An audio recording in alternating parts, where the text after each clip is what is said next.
The Catholic Channel, Sirius 159 and XM 117 presents Pathways of Learning, an in-depth look at Catholic education in America.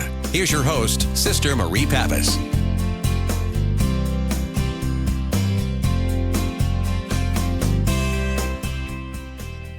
St. Patrick's Day is here, and believe it or not, Germany, Denmark, Russia, Norway, South Korea, Japan, the island of Montserrat, Florence, Italy, Mexico, Canada, and all of the United States, especially New York, are joining Ireland to celebrate their British patron. And, of course, all that is Irish. Joining us is a familiar guest of Pathways of Learning, Msgr. Dermot Brennan. He is the author, as you remember, of Your Parish Priest, Man of Mystery, and Homilies You Can See. Msgr. Brennan is a musician and, as an Irish friend of Pathways of Learning, was instrumental in getting another amazing musical priest, Msgr. Charles Coen. And he is joining us as our guest as we celebrate St. Patrick's Day with many countries around the world.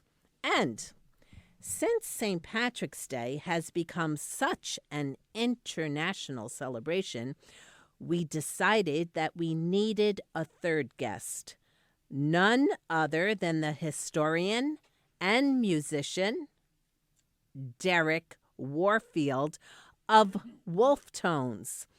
All of these high-caliber Irish guests will hopefully compensate for the fact that my name is not Pappas. It's just Pappas. And although I spent the morning listening to Wolftones so I could earn an O in my Greek name, I'm not sure I've gotten there. And so my guests today are going to help my Irish ignorance so that by the end of Pathways of Learning, I can be officially Sister Marie Pappas. So, welcome to all of you from Ireland. Now, are all of you born in Ireland? Msgr. Coen, were you born in Ireland? Yes, I was born in Ireland. Lived there for 20 years, yeah. Now, does it matter to those who are Irish listening in Canada and the United States that they know which part of Ireland you were born in? Probably not. But anyway, I was born in Galway, East Galway. Galway? A town called Woodford. Now, see, I would think that's important because one of the sisters I live with, she's from Galway, and she's very quick to tell us which part of Ireland she's from, like it's some kind of badge of honor. Mm-hmm. Now, Msgr. Brennan, were you born in Ireland? No, I wasn't, but my father was born in Galway. Oh, there you go. Again, in Ballinasloe, and my mother was born in Tyrone in the north, but she was born in Omagh. But then she moved down with her folks to Enniskillen in County Fermanagh. And don't ask me how they met, because that would be the North and the South coming together in the United States. This would be the Free State and the North. But coming out here, they were unusual Irish immigrant parents in that they were both college graduates. My father was a professor of mathematics at Clongowes College in Galway, and my mother was a graduate of the Royal Academy of Music in Dublin. Well, see, that doesn't strike me as unusual because I thought Ireland is the land of musicians and scholars. Unusual in that at that time, in the late 20s, that they had both of them college graduates. Most of the immigrants to America were working class people who came out and manned the subways and the police and all the rest of the civil service groups. Mm-hmm. It was their generation that then went on to college and began to bring the whole Irish culture to the United States. Well, and of course you're a true son of your parents. Absolutely. With a name like Dermot, that's all I could be. Okay, Derek Warfield, how about you? What part of Ireland are you from? Well, firstly, I'd like to say that there are a lot of names in Ireland that don't sound the Irish. We have a lot of names from Britain and from from France, and so. See, not you every- said that without even choking. And there's a lot of my own name is a Norman name. It's what? From the Normans. They came to Ireland in the 12th century. You know, I wondered if Warfield was truly your name or if that's a name you adopted to fit your music. That's truly my name, and I was born in Dublin, and of course Dublin, like any other city, has names from all over the world. And you're right about counties having a badge of identity, because like it's very important to people. I think it comes from our ancient history that counties are important, and the area that you come from. And that's always important in our society, and it always has been. See, and I learned that from Sister Margaret Hoban, Yes. who is from Galway, and she's helped me to learn that these things are important if you're Irish. There is another question there. You mentioned that St. Patrick, his place of origin is not fully known. There are some historians think that he came from Wales, but there are more historians indeed think that he came from France. So his place of origin has never been fully proven where he came from. And historians don't agree, but that's not unusual. And It sounds like theologians. They don't often agree either. No. And the interesting thing about St. Patrick, and I think that we should say that, is that there's not a great deal known about his life in popular print. You know, and even though we commemorate him, we remember him, and the evangelizing of Ireland and Christianity coming to Ireland was a very powerful thing, because it was bloodless. The people took to Christianity straight away, and it sowed the seed of a tremendously powerful expression of Christianity that developed nowhere else in Europe. It was very different to other Christian society. So it's for me it's very important to remember that. Wait, so when we celebrate St. Patrick's Day, are we celebrating St. Patrick, about whom we know very little, or are we celebrating the Irish? No, I think we're celebrating St. Patrick, but I think we know a great deal about his life. It's just that his place of origin has always been uncertain. But he was kidnapped and brought to Oh, Ireland. absolutely, and the lives of the Irish saints are well written, and they're well documented, and they're documented indeed from this 5th, 6th, 7th, 8th, 9th centuries. I'm not saying we know every detail about them, but we do know, because of the Latin lives of the saints, a great deal about the society in which they lived. And, of course, the early Christian Ireland was the model that was taken across Europe after the fall of Roman Empire. So it was a very powerful country that really adapted the education. Education was central to early Christian Ireland, and it was the expression of Christianity through art and through music. So music was very important as well. And, music is exactly why we have Msgr Coen here on Pathways of Learning, and Msgr Brennan is responsible for bringing you to us, Msgr Coen.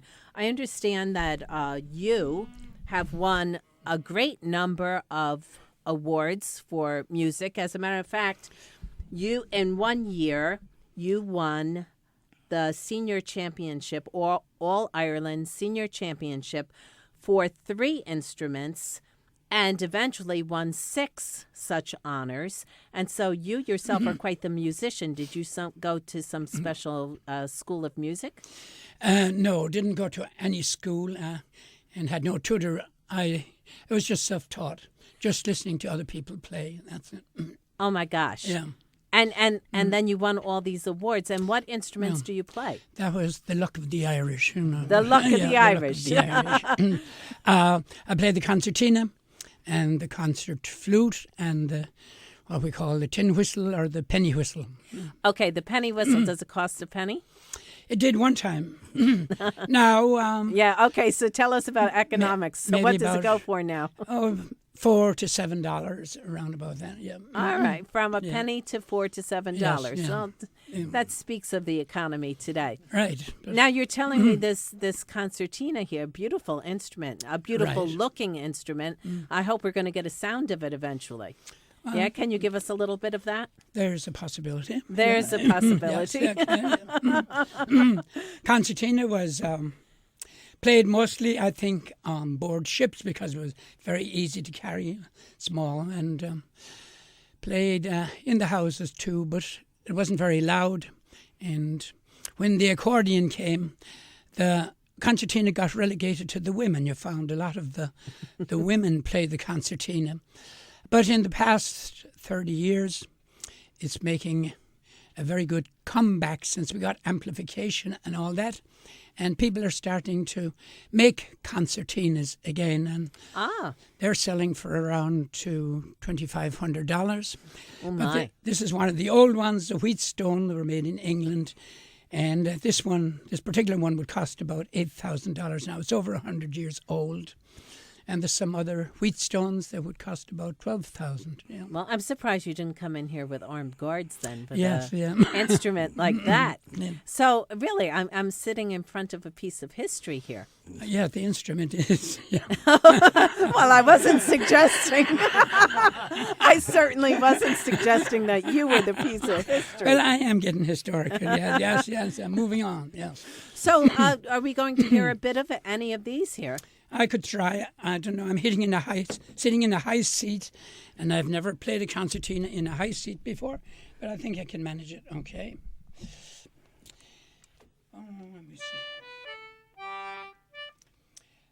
This is a little set dance called "The Jockey to the Fair."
You are listening to the music of Msgr Coen. Msgr Coen has won many awards for his music, for his singing, as well as his instrumental music.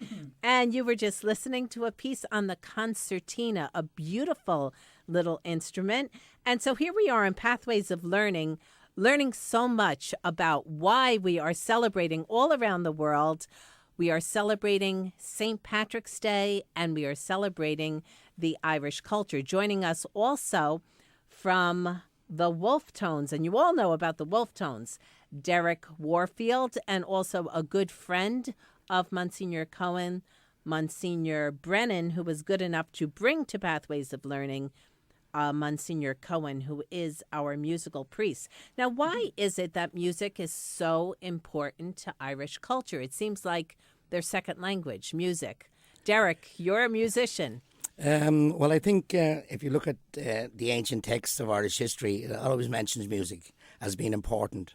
I think the great historian Eugene O'Curry said that he believed that the sonata form of music started in Ireland, and that he believed also that the ancient airs and tunes that he played in his lifetime in the 19th century went back a long way, back in fact to early Christian Ireland.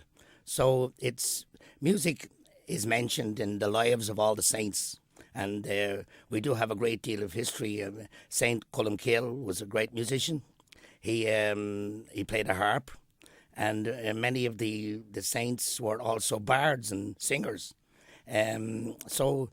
I think it probably even goes further back, because back to pre-Christian times, when indeed music was central.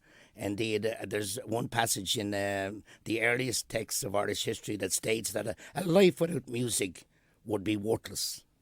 Our tales, the stories of mythological Ireland were told through poetry and music. So it's we probably have a very unique way of expressing our traditions, and of course, down through the years, it's evolved and been expressed in many languages. In ancient Irish, in Latin, in French, in English, but always indeed retain the same powerful music and language of pride. Yes, and so music seems to be a tradition that gets passed on from the beginning, and it's a living tradition that gets passed on in Ireland. Msgr. Coen, I understand when you were pastor on Staten Island, that you actually formed a children's choir, and one of your recordings includes yourself and some of the children from the choir. Yeah, that's correct. And like so many things, it started kind of accidentally. We were having a parish concert, and I decided to teach the kids 2 songs for the concert. And they liked it, and they wanted to continue it, and plus it got them out of class. And well, there you go. I yes, think you've fallen upon the reason why. Yes, right. So we started, and the group got bigger, and then I was moved to another parish, and we can combine the choirs from 2 parishes, and we ended up with a repertoire of 40 songs, and quite a few of them in Gaelic. They learned them phonetically. In fact, I had one little black girl. She became the champion Gaelic singer in Ireland under 15, or in America under 15. Yeah. You know, but Msgr. Coen, I first heard this name, Coen. I'm saying Coen. Yes. To tell you the truth, Coen to me sounded like it was a Jewish name. And I come to find out from the good people who do some research for me that actually it's a Celtic word and it means wild goose. Are you a bit of a wild goose? I must say you're way ahead of me there, but I'll take your word for it, but maybe I am a bit of a wild goose, all right. So it was a premonition your parents had. Wild and goose. Yes. I believe it means priest, doesn't it, the word? It means priest, Coen? Yes. Really? In the Jewish setting, Coen the other means thing priest, is the that tribe of Coens. Those who helped me with the research here said that it's really not unusual for an Irishman to be of Jewish descent, and that somebody named Robert Briscoe became the first Jewish Lord Mayor of Dublin in 1956. That's right. And he wasn't the first one. That you beat me there too. Yes. No, it's not me. I'll tell you, I have a lot of people helping me with these things. I'm not a historian at all. But thanks be to God, Derek is. Go ahead, Derek. Well, I'm not sure if Robert Briscoe was the first Jewish Lord Mayor, but I know that there is in ancient texts of history very strong evidence to suggest that a lot of people came from the Middle East to Ireland in prehistory, and it's suggested by some historians that the lost tribe of Ireland, the lost tribe of Israel, did actually come to Ireland. And no, wait. Is this some of this Irish folklore? Well, it's written in the fables that there were many invasions of Ireland, and many people came to settle there. We were the last outpost of Europe. So many people who are persecuted in Europe came to Ireland. Many came from Greece. There's a very famous story. Ireland? Yes. Oh, no Uh, wonder. It's suggested that the Pathalonians came from Greece to Ireland, and Ireland has been settled in its own land for a very long time, and of course that was continued with Christianity. Like the first Christian missionaries that came from Ireland didn't come through Europe; they came directly from the Middle East. They came from Egypt into the country. When St. Patrick arrived in Ireland, there were already Christians in the country. They always joke about that, the Kerrymen, because St. Patrick never went to Kerry because there were already Christians. Wow. See, now I'm already feeling perfectly at home in Ireland, being, of course, of Greek descent. And actually, my grandfather was from Turkey. And this is wonderful. See, this is the whole point of Pathways of Learning, that we learn from nursery school to graduate school and beyond to life's larger lessons. And all of a sudden, I find that the whole world really is Irish, a little island like Ireland, and the whole world rushes to it. Sister, Can I go back to the Coen and priest? Go ahead. I worked for 5 years in a Jewish hotel in Jenny Grossinger's. And they're the ones that told me. But they also, it was a fact that when they're having their services, they need 10 people.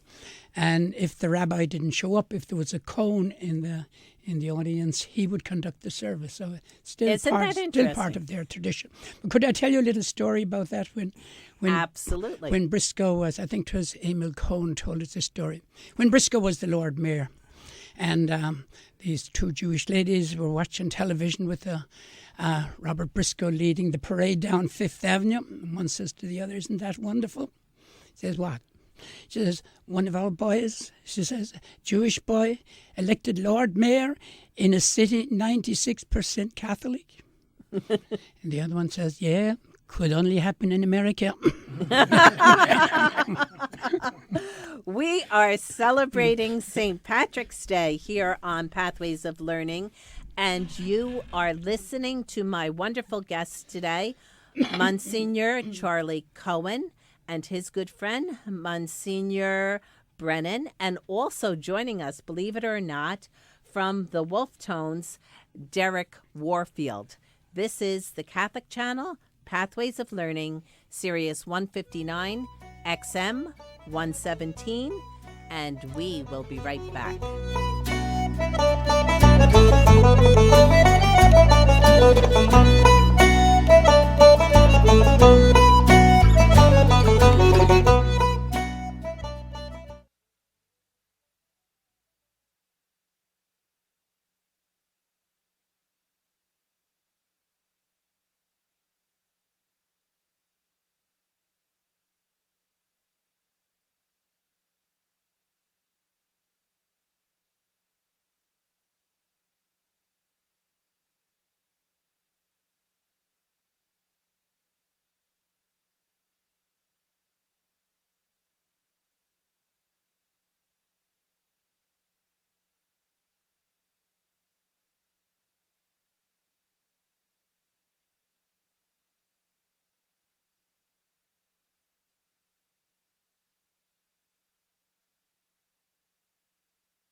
The Catholic Channel, Sirius 159 and XM 117 presents Pathways of Learning, an in-depth look at Catholic education in America. Here's your host, Sister Marie Pappas.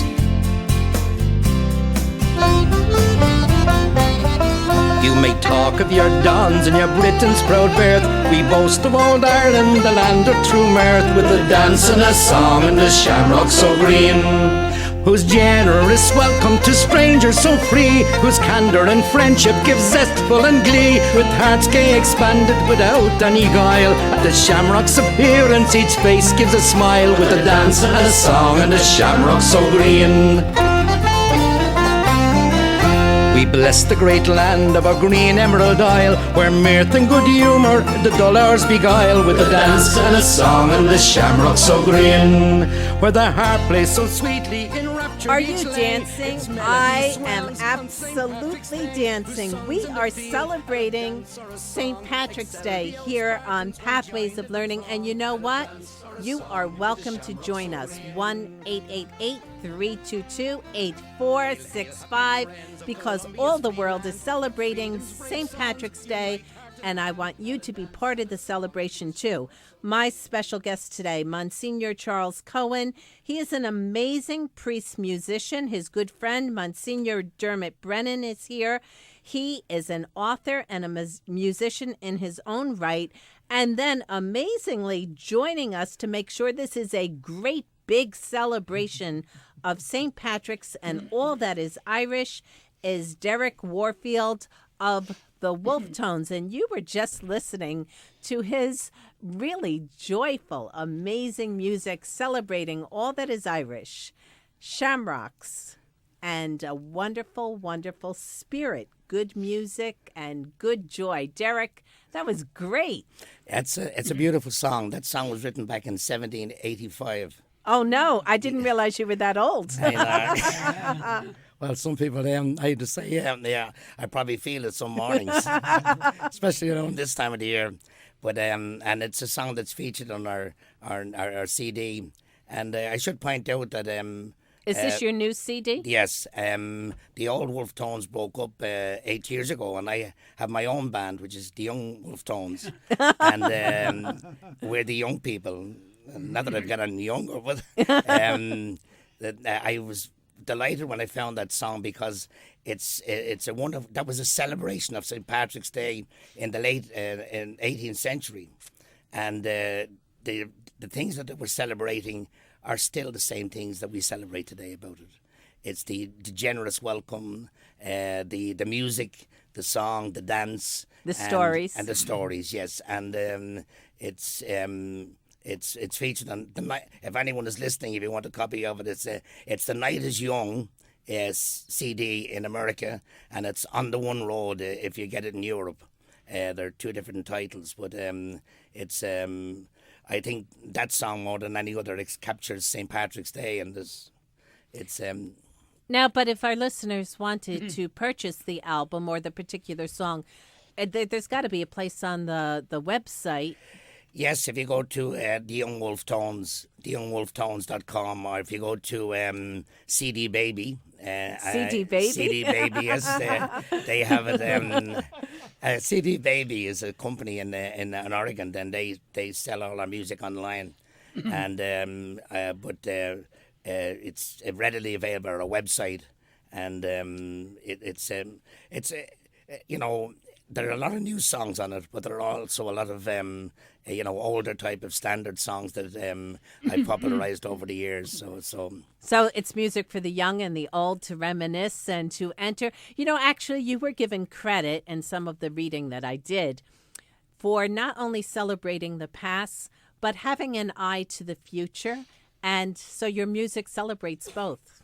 Absolutely. Well, it's very important. The Irish expression of the narrative form of ballad and song is very old. We've used it in Ireland as a means of resistance over many years, and we've used our tradition and culture as part of indeed a resistance to oppression. So it's very different to other people's expression of music, because we have a very powerful patriotic streak in it. We have there's a very powerful poetic streak, and it can be very numerous. And but when Irish people didn't have access to academic and powerful education, many people with great talent wrote songs, and they wrote poetry, and they wrote music. So it's particularly during the 17th, 18th, and 19th centuries, when people were oppressed in Ireland. Music became a source, and a very, very powerful source of inspiration. And I think that's probably when our music, when they developed strongest. Now, are you saying that people took to music because they were not literate, like they weren't reading and writing? Well, the history of Ireland doesn't make pleasant reading because Irish people, because of their faith, and they suffered a great deal in the 17th and 18th centuries, and but they couldn't fight back because they had no army, they had no institutions, but their response was through music, and their response was through poetry and through and that could never be taken away from the people. And that's really is the real powerhouse of our musical tradition over the last couple of 100 years. And I think that's the path that I followed through my life. I think, there've been tremendous music and song written over the years that, express how people felt about the events and issues that we suffered in Ireland, and or celebrated the things that we contributed. There's a positive and a negative side to it, Yeah, Kathy from Hyde Park is joining us to help us celebrate St. Patrick's Day. Kathy, welcome to Pathways of Learning. Hi, happy St. Patrick's Day. I traveled with Father Charlie Coen to Ireland on 2 occasions. Once with my mom to trace my roots, and then I had such a wonderful time. We went the next year and took our children so that they got to experience the wonderful people in the trip that Father Coen, and got to meet his family. He's got quite a musical family, and it was a wonderful experience. With the Irish folklore, my family, is that we're related to Archbishop McHale of Tuam. And I guess I understand that a lot of people claim to be related to him, but my mother swears that we were. Yeah, that sounds very Irish. Yes. I tried to tell my grandmother that there was no such thing as the little people. She would be very upset. So, Monsignor Coen, this is somebody from your fan club here. Yeah, well, I'm about to drive past his parish in Red Hook in a few minutes. So. Yes, he says yes. Yeah. You tell me the tap dancer was with him on his trip. Well, Years back. thank you for calling in. Yes, And maybe you can come on our trip again this year. We Happy get a commercial in here too. Yes. So what are you up to with these trips? It's just Father Cohen's trips are wonderful. Oh, yes? He has a great couple that, really know Ireland like the back of their hand, and took us to, so many sites in Ireland. We got to even get up to Northern Ireland, which was different, and we got to see the Shrine at Knock, and I got to see my grandparents, marriage records. A lot of that stuff was lost. It was great to, have that opportunity to, to see. So, where Monsignor my Coen, besides grandparents music, grew up. you also conduct trips. Yes, I run one trip every year with Patricia Preston, and she runs 2 others also. She's the past PR person for the Irish Tourist Board. So we're lucky to have her. She lived in my parish, and we've had some very good trips. We've been all over Ireland. I guess I've gone on at least 35 tours of Ireland. Yeah. Very good. So besides the music, you do tours. But I do have a little bit of Alzheimer's. Each town is new to me every time I go there. You are just a little bit too funny there. Yes. So, Derek, what is this interest you have with the Civil War? Oh, well, I just developed an interest in that through the music, because I found out soon after I came to America, when the Irish left Ireland, they didn't stop writing music or songs. They continued that tradition. So there's a very powerful literature of Irish writing and songs and literature, and even going back further to the Revolutionary War. So it's sometimes not acknowledged in popular print, but the Irish contribution to America was a very powerful one during the revolutionary times. And a lot of the early immigrants who came at that time didn't leave Ireland in desperation. They were of modest means, and they were able to contribute to writing.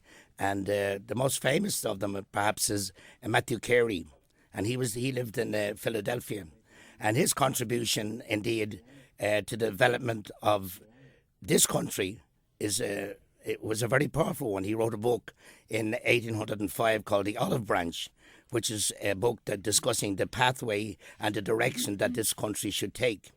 And he also wrote a book, indeed, about the accusations that the Irish were responsible for massacres back in the war of 1641.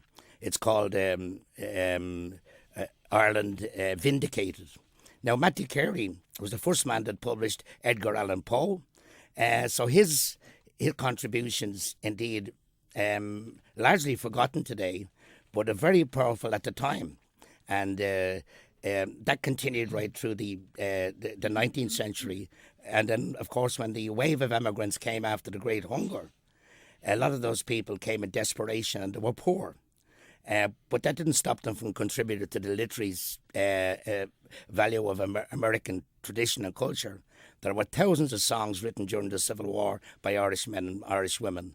And as you know, there's no war that has been celebrated, commemorated, and written about in music more than the American Civil War. The songs and music are everywhere. So it was a natural thing for me to do to get interested in that. And so much of your music then is celebrating that particular war and the role of the Irish in helping us here in America to become Americans. That's right. The Irish, indeed, I think Americans' fight for freedom was Ireland's fight. And a lot of people came from Ireland, seeing that. They found the opportunities, the liberties and freedom in America that they had never experienced in Ireland, and they were determined to protect them. And no matter what faith, they had, it's just the interesting thing. And many of the immigrants in the 18th century, there were no Catholic churches in the South and Carolina, but their contributions were through other churches. And it's a powerful road that many of them travelled, because not only did they contribute to society, but indeed they were a very important part of the Christian structures in every community in which they went to. And I found that after my studies, that their contributions are just because they were simple, and they were not perhaps through academic institutions. They largely ignored in popular print today, but they were very powerful at the time, and it's been a revelation for me, a learning to discover all this. Well, and again, when you think of their use of the art forms just speak to every human heart, every human consciousness, and to use the art forms as a way of communication is powerful in terms of speaking to people or giving expression to the heart, the soul. You're often described as being very passionate, like your presentations are always about passion, so nothing is lukewarm with you. Derek? I'm hot. Yes, you are. There you go. So, Monsignor Brennan, you've been a little bit too quiet here. How about some of the literature of the Irish people?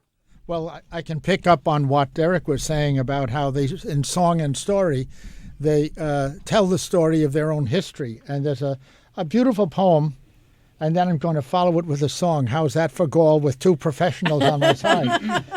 But it's called The Memory of the Dead, and it goes back to 98, excuse me. And it says, who fears to speak of 98? Who blushes at the name? When cowards mock the patriot's fate, who hangs his head in shame? He's all a knave or half a slave who slights his country thus, but a true man like you, man, will fill your glass with us. We drink the memory of the brave, the faithful, and the few. Some lie far off beyond the wave, some sleep in Ireland too. All are gone, but still lives on the fame of those who died. All true men like you, men, remember them with pride. Some of the shores of distant lands their weary hearts have laid, and by the strangers' heedless hands their lonely graves were made. But though their clay be far away beyond the Atlantic foam, in true men like you men, their spirit's still at home. The dust of some is Irish earth. Among their own they rest, and the same land that gave them birth has caught them to her breast. And we will pray that from their clay full many a race may start of true men like you men to act as brave a part. They rose in dark and evil days to right their native land. They kindled here a living blaze that nothing shall withstand. Alas, that might can vanquish right. They fell and passed away, but true men like you men are plenty here today. Then here's their memory. May it be for us a guiding light to cheer our strife for liberty and teach us to unite. Through good and ill be Ireland still, though sad as theirs your fate, and true men be like you men, like those of '98. And the song, without accompaniment.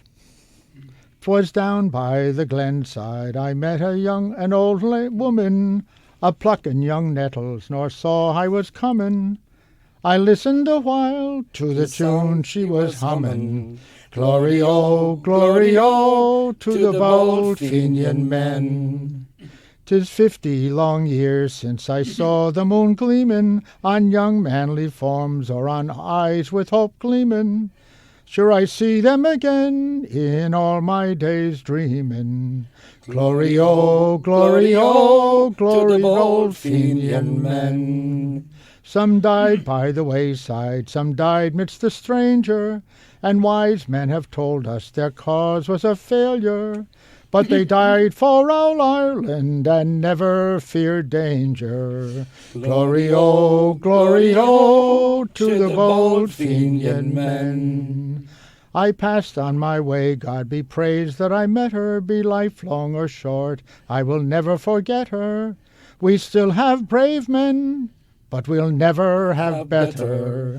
Glory-o, glory-o, to the bold Fenian men.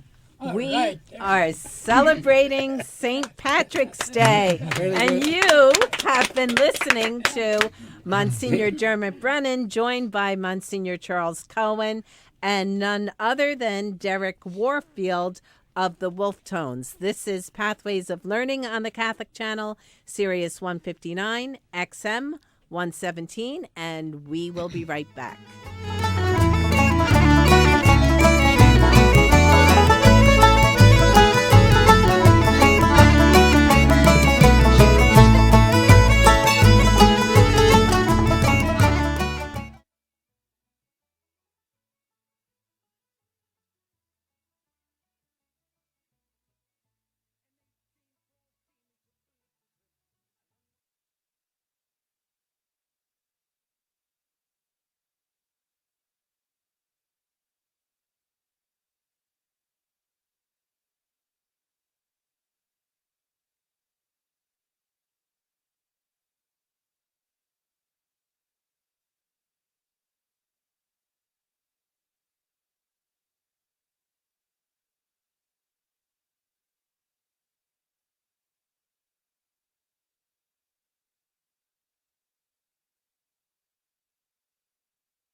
Raise your hand if you want more Pathways of Learning. Good. Let's get back to the classroom and Sister Marie Pappas on the Catholic Channel, Sirius 159 and XM 117. We're on the one road, sharing the one load. We're on the road to God knows where. We're on the one road, it may be the wrong road, but we're together now, who cares? Northmen, Southmen, comrades all, Dublin, Belfast, Cork and Donegal. We're on the one road, we're singing along, singing a soldier's song. Though we've had our troubles now and then, now is the time to make them up again. Sure aren't we all Irish anyhow? Now is the time to step together now. We're on the one road, sharing the one road. We're on the road to God knows where. We're on the one road, it may be the wrong road, but we're together now, who cares? Northmen, Southmen, comrades all, Dublin, Belfast, Cork and Donegal. We're on the one road, we're swinging along and singing a soldier's song. Tinker, tailor, every mother's son, butcher, baker, shouldering has gone. A rich man, a poor man, every man in line, all together just like old lang syne. We're on the one road, sharing the one load. We're on the road to God knows where. We're on the one road, it may be the wrong road, but we're together now, who cares? Northmen, Southmen, comrades all, Dublin, Belfast, Cork and Donegal. We're on the one road, we're singing along and singing a soldier's song. Night is darkest just before the dawn. From dissensions Ireland is reborn. Soon will all united Irishmen make our land a nation once again. We're on the one road, sharing the one load. We're on the road to God knows where. We're on the one road, it may be the wrong road, but we're together now, who cares? Northmen, Southmen, comrades all, Dublin, Belfast, Cork and Donegal. We're on the one road, we're singing along and singing a soldier's song. We're on the one road, sharing the one load. We're on the road to God knows where. We're on the one road, it may be the wrong road, but we're together now, who cares? Northmen, Southmen, comrades all, Dublin, Belfast, Cork and Donegal. We're on the one road, we're singing along and singing a soldier's song. Oh my gosh. One road. This is Pathways of Learning. We are celebrating St. Patrick's Day, and thanks to Derek Warfield of the Wolftones, we just heard all of The One Road. Derek, tell us about that song. Oh, it's a song designed to bring all Irish people together, and it was written by a lad in Dublin back in 1942. I've been singing it for about probably nearly all my life, and it's a great song. And last night we had 300 or 400 people singing it and standing up. Wow. What'd you do, knock the floor out? Well, you know, it brings great fun because there's great energy, as you know, in Irish songs. And last night we did a concert up in Rockland County for the Dominicans, and was something else. And great night. And that song particularly, you know, we can do slower songs, you can do nice piece of music, but that song brings spirit into the place and it gets everybody singing. Well, it certainly got us hopping here. Now, go ahead, Derek. No, I I'm just sorry. say it'll probably be sung a lot over the next couple of days. You must be worn out with all these St. Patrick's Day celebrations. Well, this is the time of the year that, you know, you're playing music and singing songs morning, noon and night, and it's a time when, you know, everybody wants to be Irish. And, you know, it's a time that we I love St. Patrick's Day, and I think... No, I didn't really notice that. Yeah, well, I think the wonderful thing about it is that home in Ireland, when I was young, when I was a kid, we didn't really celebrate it. Like, it was America that taught the Irish how to celebrate. How to celebrate themselves. That's right, Well, yes. that's great. I mean, I think it's a fantastic idea. And I feel myself getting more and more Irish just within the hour. Remember the Partholonians? Oh, yes. We were Irish a long time ago, we Greeks. That's right. Monsignor Brennan, it wouldn't be a celebration of St. Patrick's Day if we didn't hear a bit about the leprechauns. Well, he's become an icon, kind of Irish folklore, and of course he's called the wee people, they're called fairies, and they're called the leprechaun. And this is a wee poem. Well, you heard Kathy when she called in say that she refuses to believe otherwise, that these little people really do exist. Well, I think this will prove that they do. It's by Robert Dwyer Joyce, and it says, "In a shady nook one moonlit night, a leprechaun I spied in scarlet coat and cap of green, a crushkeen by his side. 'Twas tick-tack-tick his hammer went upon a weeny shoe, and I laughed to think of a purse of gold, but the fairy was laughing too. With tiptoe step and beating heart, quite softly I drew nigh. There was mischief in his merry face, a twinkle in his eye. He hammered and sang with tiny voice, and sipped the mountain dew. Oh, I laughed to think he was caught at last, but the fairy was laughing too. As quick as thought I grasped the elf. 'Your fairy purse,' I cried. 'My purse,' said he, ''tis in her hand, that lady by your side.' I turned to look, the elf was off, and what was I to do? Oh, I laughed to think what a fool I'd been, and the fairy was laughing too." Truly an Irish tribute to the leprechaun. leprechaun. You know, speaking of tributes, Monsignor Coen, we can't possibly come to the end of this hour without hearing from the Irish whistle. The penny whistle that has become a $7 whistle, $4 to $7 whistle. It's still a bargain. Yes, yeah. In this economy, very much Yes, a bargain. yes, it's still a bargain. Okay, I'd like to play a little thing composed by the great harpist Turlough O'Carolan, who born in 1670, I think died 1738. Took time out in the middle for the Battle of the Boyne, 1690. But he was a wonderful harpist, but a better composer. And I'm not going to sit down because we're stuck for time. So I'll play this little thing. It's called O'Carolan's Concerto.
That was fantastic. Now, I noticed, Monsignor Coen, that whenever you play music, it's not just the music, but the feet have to tap, and that's a standard I've seen. And now, Derek, I don't know when your band performs, do you have to be tapping your foot at the same time? That's right. So that's another feature of Irish music, That's right. the tapping of the feet. Yeah. And it wouldn't be otherwise. I love it. It's amazing what you can do with a little whistle. It's quite sophisticated for a little whistle. And a penny whistle, no less. I'm very, very impressed. Practically everybody in Ireland plays a whistle. They carry it around in their pocket all the time. And then they graduate from that to the wooden flute. And is that a standard part of education in Ireland? You know, it is taught in a lot of the schools now. It wasn't before. And so you grew up in Ireland learning this, and you learned to play just like that? Yes. They taught this in the schools? Not when I was growing up, no. Oh, no, so no. you truly did learn by ear. Oh, yeah. I am just so amazed. You are God's Irish gift to us here in the Archdiocese of New York. Thank you. There would be a few who would challenge that, but we won't. In addition to all that, I hear confessions too. Not on this channel. You're not hearing my confession. It is the Lenten season, but I think I'll save that for the confessional. Listen, I want to thank you men for joining me today on Pathways of Learning, because this has been one of the best celebrations of St. Patrick's Day I've had. So, Derek Warfield, thank you so much for gracing us on Pathways of Learning. And of course, Msgr. Brennan, a good friend of Pathways of Learning, thank you so much for bringing this musical priestly genius, Msgr. Coen. And it has been great having all of you join us as we celebrate St. Patrick's Day. Keep the celebration going. Keep the songs going and the dancing going. Go ahead, have yourself some beer. Now, next week, or coming up next on the Catholic Channel, of course, is Across the Nation with Bob Dunning. And next week, our guests will be the Girl Guides, who are going to share their witty and knowledge about Women's History Month. And until next week, may God hold you and those you love in his embrace. God bless. Happy St. Patrick's Day. And I could see